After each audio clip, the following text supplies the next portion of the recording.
Bienvenidos a Historias McQueen. En este canal hablaremos sobre historia o cuentos. Espero que disfruten este vídeo. Era el estallido de la Primera Guerra Mundial. En el verano de 1914. Europa parecía vivir su edad dorada. Las calles de París, Viena y Berlín estaban llenas de cafés, teatros y avances tecnológicos que prometían un siglo XX brillante.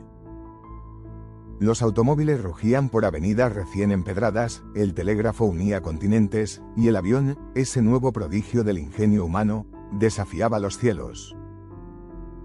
Nadie imaginaba que, en cuestión de semanas, el continente entero se sumergiría en una de las catástrofes más devastadoras de la historia.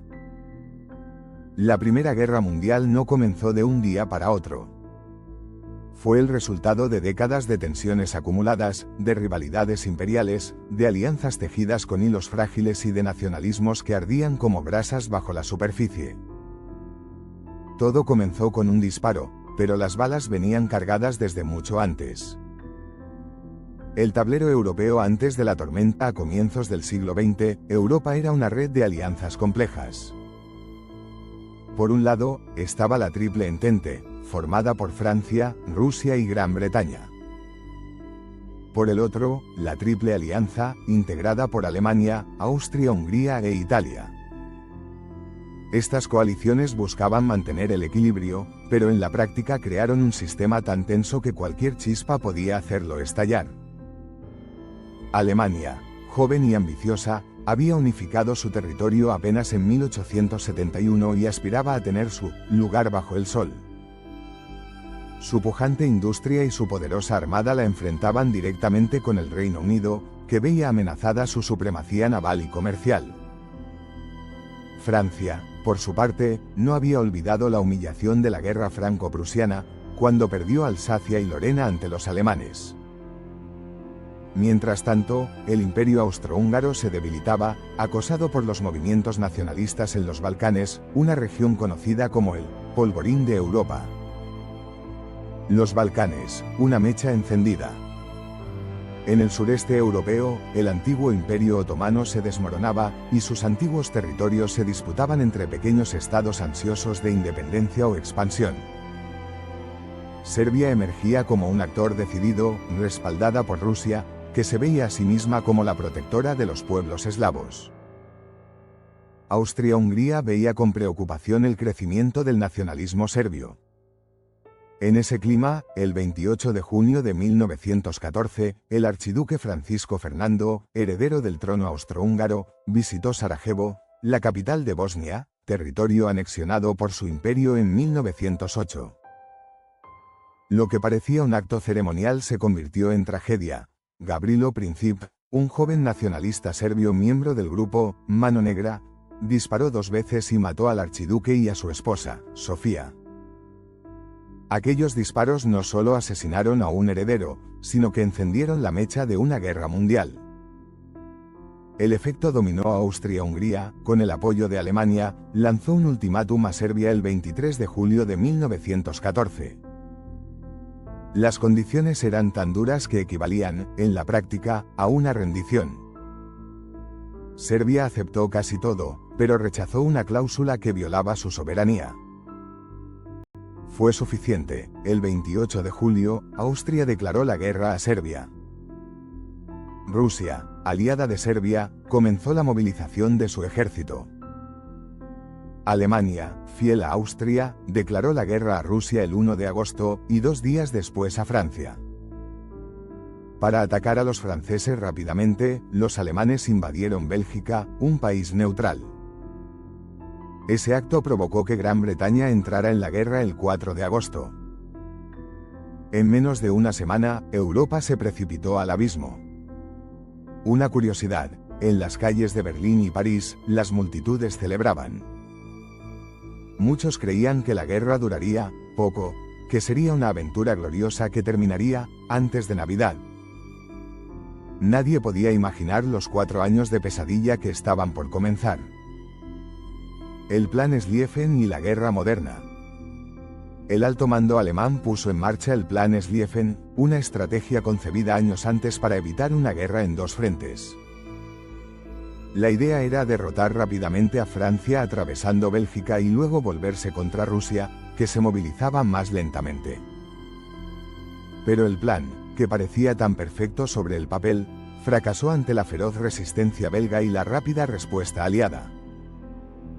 En septiembre de 1914, en el Marne, el ejército francés, con ayuda británica, logró detener el avance alemán a pocos kilómetros de París. Esa batalla marcó el fin de la guerra relámpago y el comienzo de una nueva y terrible fase, la guerra de trincheras. Por primera vez, la tecnología industrial se aplicó masivamente al campo de batalla. Las ametralladoras, la artillería pesada, el alambre de púas y las comunicaciones por radio transformaron la guerra en una maquinaria implacable. Los soldados cavaron trincheras kilométricas desde el Mar del Norte hasta Suiza. Era el inicio del estancamiento. Un conflicto verdaderamente mundial, aunque nació en Europa, la guerra pronto se extendió por todo el globo. Las colonias africanas y asiáticas se convirtieron en escenarios secundarios del conflicto.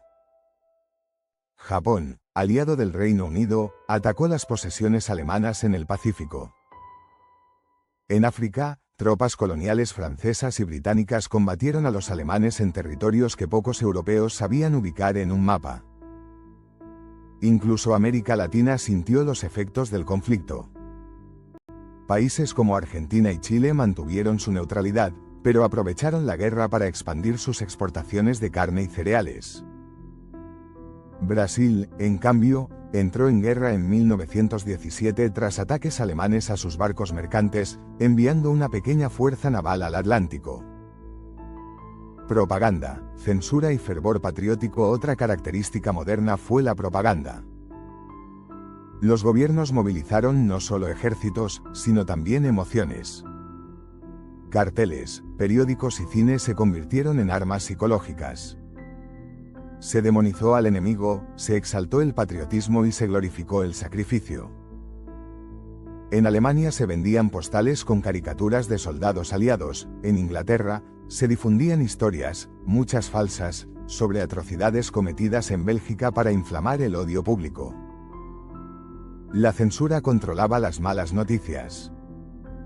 Las cartas desde el frente eran revisadas, los periodistas no podían informar libremente.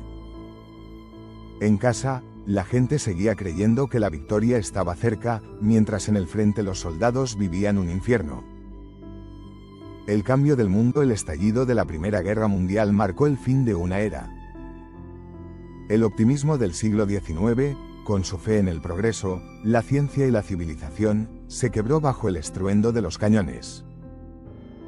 Millones de jóvenes, educados para ser ingenieros, poetas o científicos, murieron en el barro de las trincheras. Curiosamente, muchos inventos que luego cambiarían la vida cotidiana nacieron en esos años. Los relojes de pulsera se popularizaron porque los oficiales los necesitaban en combate, la cirugía reconstructiva dio sus primeros pasos por la necesidad de atender a los mutilados, y la aviación, apenas nacida, se convirtió en una nueva arma de reconocimiento y combate. Epílogo. Así comenzó el siglo XX, con un rugido que borró el optimismo de la bella época. Los imperios creían controlar el destino, pero el destino tenía otros planes. En 1914, el mundo se lanzó al vacío con los ojos vendados, empujado por el miedo, el orgullo y la inercia de las alianzas. Lo que se suponía sería una breve guerra de caballeros se transformó en una pesadilla mecánica que devoró a una generación entera. Y todo comenzó con un disparo en Sarajevo. Espero con ansias que hayan disfrutado el vídeo. Si les gustó, déjense su like o comentario y si quieren más videos como este suscríbanse. Cuchao.